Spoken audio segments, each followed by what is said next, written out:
Welcome to this episode of The Real News. I'm Eddie Conway, coming to you from Baltimore. This is a special update of Rattling the Bars. Recently, we have been looking at the coronavirus scare and pandemic across the world. And we have a special interest and concern about how this is going to impact the 2+ million people in the prisons and jails across America. We know that 75% of them are people of color, and we know that if the virus gets inside a jail, it's gonna probably be really bad in there because prisoners can't have social distance. They're in cells. The cells are side by side. In some cases, they're in large dormitories and they're sleeping in double bunks. And so they're within hand's reach of each other almost all the time, even when they go to eat. Rikers Island has reported a case, and I believe it's over a dozen cases in Rikers Island now. And that's a concern. Rikers Island has, at any given day, 10,000 prisoners locked up on that island. It also has 9,000 guards that maintain those prisoners on the island, and it has also 1,500 civilian employees that come in, whether they do teaching or electrical work or plumbing or whatever. Totally, there's 20-some thousand people on that island. And now this COVID-19 has been reported among the prison population. So today, to give us an update and an overview of what's happening, I'm talking to Kim Kelly, which is a freelance journalist that does activist journalism on the ground from Philadelphia. And she had recently spoken to someone in the prison itself. So Kim, thanks for joining me. Thank you so much for having me and for having these really important updates. Give us an overview of what you've learned so far in your communications with the prisoner. Right. I got a phone call from a friend of mine who's been incarcerated in Rikers for the past few months. And I've been trying to get in touch with him for the past few days because I got word over the weekend that 2 dorms worth of people, about 48 people, in the Robert and Daverin Center were basically going on a small-scale strike. They were refusing to leave to go to their work details, and they were refusing to go to the mess hall in protest of the conditions within that island, which are deteriorating just rapidly. They're already bad, but now they're getting so much worse. The people who are imprisoned on this island, they barely have basic supplies. They had to go on this strike in order to get masks, to get some cleaning supplies. There's still no hand sanitizer. There's no bleach. People are sick. There are people, I think there are about 39 reported cases now on the island, and there are also about 82 people who are being held in quarantine in the West Facilities Infectious Diseases Center. They're overflowing. They're completely unprepared to deal with this. As he said, he told me, we already know that the DOC doesn't care about us, but at this point, it just feels like they're being negligent and they're overwhelmed and they're completely unprepared to handle this. He told me a case of an elderly gentleman who spoke Chinese, who went down about five days ago. An elderly gentleman who was showing symptoms, and he went to the clinic, and he was accompanied by a Chinese American man who could serve as an interpreter, and they were kept in a holding cell for 8 hours together with however many other people who were sick showing symptoms. And then eventually the older man was taken into quarantine, and the younger man was just sent back into Gen Pop.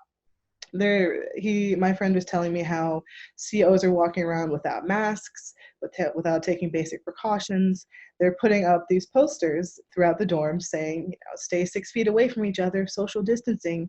You cannot social distance when you are sleeping in a dorm full of people 2 feet away, but with 2 feet between beds. It's almost laughable if it wasn't so serious and so dangerous. Like these people are essentially trapped in a petri dish, and it's in, De Blasio and Cuomo, they have the power to release so many more people than they have. They have the moral obligation to release so many more people than they have, and they haven't. And the clock is ticking. People are sick. We have not had a death amongst the incarcerated population on Rikers yet, but who knows how far away we are from that? Like it's coming. I don't think people who aren't paying attention to the plight of people who are incarcerated perhaps realize just how desperate things are. Like people in these prisons are going on strike just for some cleaning wipes, just for a mask.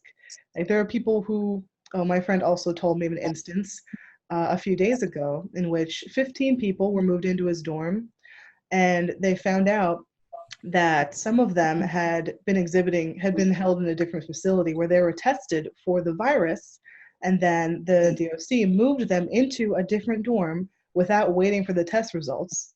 And then it came out afterwards that the results were positive.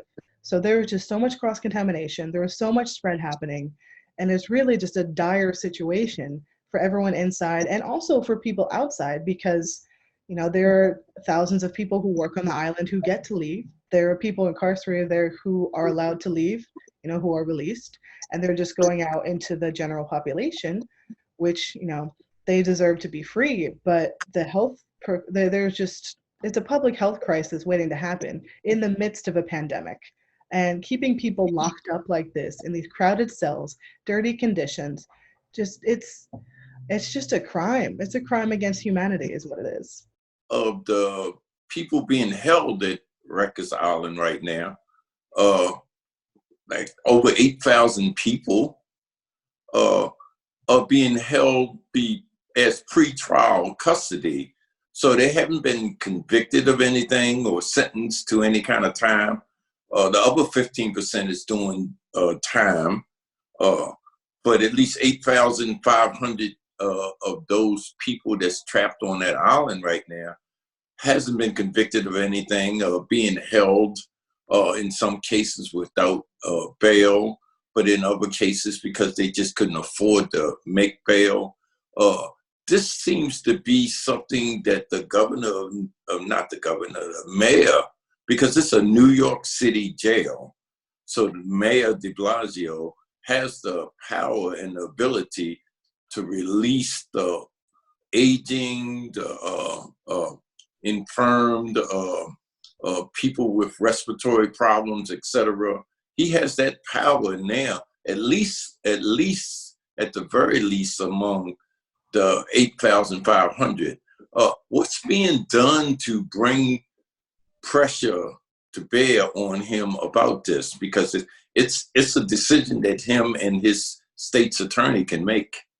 Right. There has been, thankfully, a lot of reporting about the issue, especially because, New York media is primed to cover everything that's happening within the city's borders, and Rikers, the virus coming to Rikers is a huge story because it's a huge risk. So there has been a lot of public pressure in that way.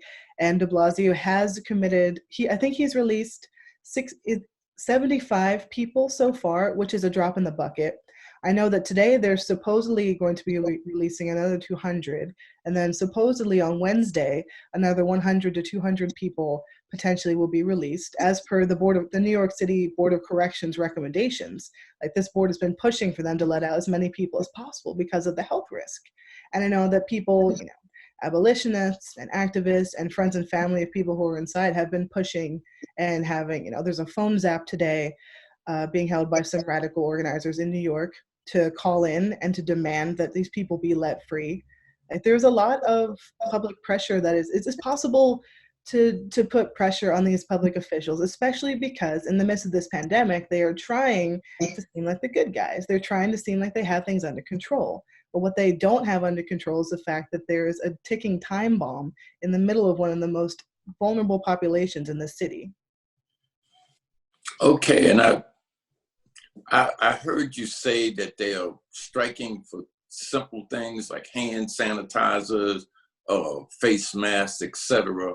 Is there any And I understand this is the city's responsibility, the government's responsibility.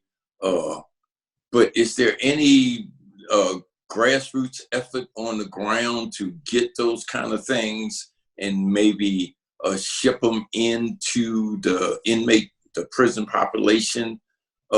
Because it doesn't seem to be something that we can wait on if there's almost 40 cases inside that prison already. Right. I know there have been efforts already to send people inside soap because it's such a ridiculous state of affairs that so many people don't even have soap because they have to buy it from commissary. And the problem with hand sanitizers is that for them to be, I believe it has to be like 60% for it to be effective. That's regarded as contraband within these dorms, so they're not allowed to have it. Despite the fact that people who are in these prisons are apparently being forced to manufacture hand sanitizer for other people. So I think what the most effective thing to do right now, besides keeping in touch with your loved ones, besides sending them letters because they've suspended physical visits and video conferencing appears to not be available right now, is to just put pressure on these public officials to close. I mean, we all want Rikers to be closed down for good, but for now, we need to get these people out of there. And these public officials need to know that the people want this. They need to know that they can't hide behind whatever cowardly motives they may have, political capital, whatever. Like, the time to act is now. And the more people who are calling their offices and telling them that, the better. Kim Kelly, thank you for joining me with that update, and we'll get back to you later on to continue to get updates around that situation. Yeah, thank you so much. Free them all. And thank you for joining me at The Real News.